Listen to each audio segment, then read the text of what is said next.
بسم اللہ الرحمن الرحیم۔ حضرت ابو سعید خدری رضی اللہ تعالیٰ عنہ سے روایت ہے کہ میں نے رسول اللہ صلی اللہ علیہ وآلہ وسلم کو یوں دعا کرتے ہوئے دیکھا ہے: اے اللہ، میرے دل کو نفاق، نفس کو برائی سے اور زبان کو جھوٹ سے محفوظ رکھنا۔ ایک دفعہ نبی کریم صحابہ کی محفل میں بیٹھے ہوئے تھے کہ حضور صلی اللہ علیہ وآلہ وسلم فرمانے لگے: آج میں تمہیں ایسی 6 چیزیں بتاؤں گا جن پر اگر تم عمل کرو تو جنت کی ضمانت میں دیتا ہوں۔ صحابہ عرض گزار ہوئے: یا رسول اللہ، وہ کون سی 6 باتیں ہیں؟ نبی محترم فرمانے لگے: پہلی یہ کہ جب بات کرو تو جھوٹ نہ بولو، دوسرا وعدہ خلافی ہرگز نہ کرو، تیسری بات یہ ہے کہ کسی بھی امانت میں خیانت نہ کرو، چوتھی بات یہ ہے کہ بری اور حرص کی نگاہ سے کسی کو نہ دیکھو، پانچویں بات یہ کہ کسی کو کسی بھی طرح کی تکلیف نہ دو، اور چھٹی بات یہ ہے کہ شرمگاہ کی حفاظت کرو۔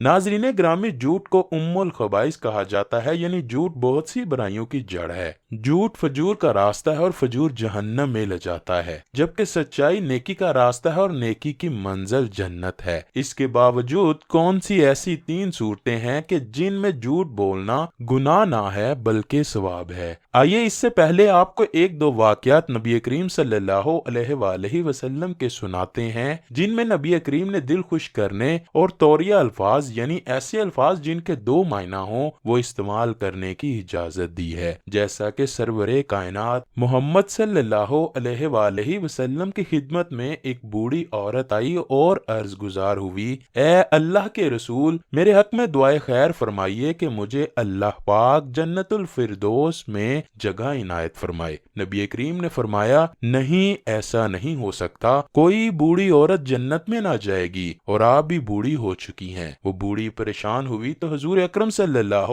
علیہ وآلہ وسلم مسکرانے لگے اور فرمایا: میری مراد یہ ہے کہ جنت میں سب جوان ہو کر جائیں گے، بڑھاپے کی حالت میں کوئی بھی جنت میں نہیں جائے گا۔ اسی طرح ایک دفعہ ایک اعرابی محبوب رب کائنات صلی اللہ علیہ وآلہ وسلم کے پاس حاضر ہوا اور عرض کرنے لگا: اے اللہ کے رسول، میرا کوئی روزگار نہیں ہے، اگر آپ مجھے ایک اونٹ عنایت فرما دیں تو میں اس پر سامان لاد کر کچھ چیزیں فروخت کر لیا کروں گا۔ حضور نبی کریم صلی اللہ علیہ وآلہ وسلم نے فرمایا: ٹھیک ہے، ہم تمہیں ایک اونٹنی کا بچہ دیں گے۔ وہ اعرابی حیران ہوا اور صحابہ بھی حیران ہوئے کہ اس شخص نے تو اونٹ مانگا ہے اور رسول اللہ اسے اونٹنی کا بچہ عنایت فرما رہے ہیں۔ وہ اعرابی ہاتھ جوڑ کر کھڑا ہو گیا اور عرض گزار ہوا: اے اللہ کے نبی، اونٹنی کا بچہ میرے کسی کام کا نہیں، مجھے تو بڑا اونٹ چاہیے تھا۔ حضور اکرم نے مسکراتے ہوئے فرمایا: ہر اونٹ کسی اونٹنی کا بچہ ہی ہوتا ہے، چاہے وہ کتنا ہی بڑا ہو جائے۔ ساری محفل میں مسکراہٹ چھا گئی۔ ایک دفعہ کسی نے رسول اللہ سے پوچھا: کیا مومن بزدل ہو سکتا ہے؟ نبی محترم نے فرمایا: ہاں۔ پھر پوچھا: کیا مومن بخیل ہو سکتا ہے؟ فرمایا: ہاں۔ پھر پوچھا گیا: کیا مومن کذاب یعنی جھوٹا ہو سکتا ہے؟ نبی محترم نے فرمایا: نہیں، مومن جھوٹا نہیں ہو سکتا۔ اللہ اکبر! یعنی جھوٹ بولنے والا مومن ہی نہیں۔ ناظرین گرامی، جھوٹ کی اتنی زیادہ قباحتوں کے باوجود 3 ایسے مواقع ہیں کہ جن پر جھوٹ بولنا جائز ہے۔ نمبر 1، آدمی اپنی بیوی سے بات کرے تاکہ اس کو راضی کر لے اور اپنی بیوی کو خوش کر سکے۔ میاں بیوی میں سے ہر ایک کے لیے یہ جائز ہے کہ وہ ایک دوسرے کو خوش کرنے کے لیے ایسی بات کہہ دیں جو خلاف واقعہ ہوں۔ مثلا دونوں میں سے کوئی دوسرے سے یہ کہے کہ میں تم سے بے انتہا محبت کرتا ہوں، تو یہ جائز ہے، خواہ اس کے دل میں محبت نہ بھی ہو۔ دوسرا موقع جہاں انسان جھوٹ بول سکتا ہے وہ ہے جنگ میں جھوٹ بولنا تاکہ دشمن کو پسپا کیا جا سکے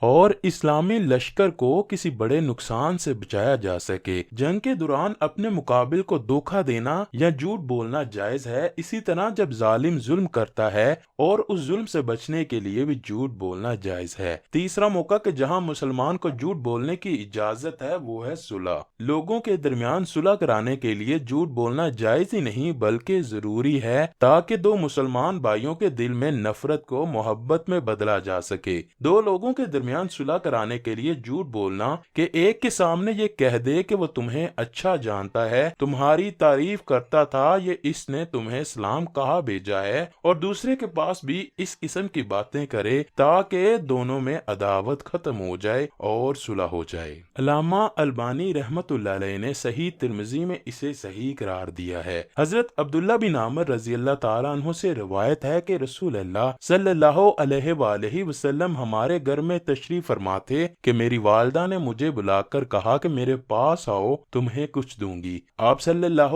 علیہ وآلہ وسلم نے فرمایا کہ کیا کوئی چیز دینے کا ارادہ ہے؟ انہوں نے کہا کھجور دوں گی۔ تو آپ نے ارشاد فرمایا اگر تو کچھ نہ دیتی تو یہ تیرے ذمے جھوٹ لکھا جاتا۔ ایک حدیث پاک میں ہے کہ رسول اللہ نے فرمایا کہ اکثر تجارت کرنے والے فاجر ہو جایا کرتے ہیں۔ مراد یہ کہ عموماً ایسا ہوتا ہے۔ لوگوں نے پوچھا یا رسول اللہ وہ کیسے؟ کیا بے حرام ہے؟ فرمایا نہیں، حرام تو نہیں بلکہ حلال ہے، لیکن یہ لوگ جھوٹی قسمیں کھاتے ہیں اور گناہگار ہوتے چلے جاتے ہیں، بات بات پر غلط بیانی سے کام لیتے ہیں۔ حضرت عائشہ صدیقہ رضی اللہ تعالیٰ عنہ فرماتی ہیں کہ بعض لوگوں نے رسول اللہ صلی اللہ علیہ وآلہ وسلم سے کاہنوں کے متعلق سوال کیا تو آپ نے فرمایا کہ وہ کوئی چیز نہیں جانتے۔ لوگوں نے عرض کیا یا رسول اللہ بعض اوقات وہ ایسی باتیں بتاتے ہیں جو درست ثابت ہوتی ہیں، تو آپ صلی اللہ علیہ وآلہ وسلم نے فرمایا کہ وہ درست بات جنات کی طرف سے ہوتی ہے جسے وہ کاہن کے کان میں ڈال دیتے ہیں، جیسے ایک مرغ دوسرے مرغ کے کان میں آواز پہنچا دیتا ہے اور پھر کاہن اس میں 100 سے زیادہ جھوٹ ملا لیا کرتا ہے۔ اللہ اکبر۔ اللہ پاک ہمیں نبی کریم صلی اللہ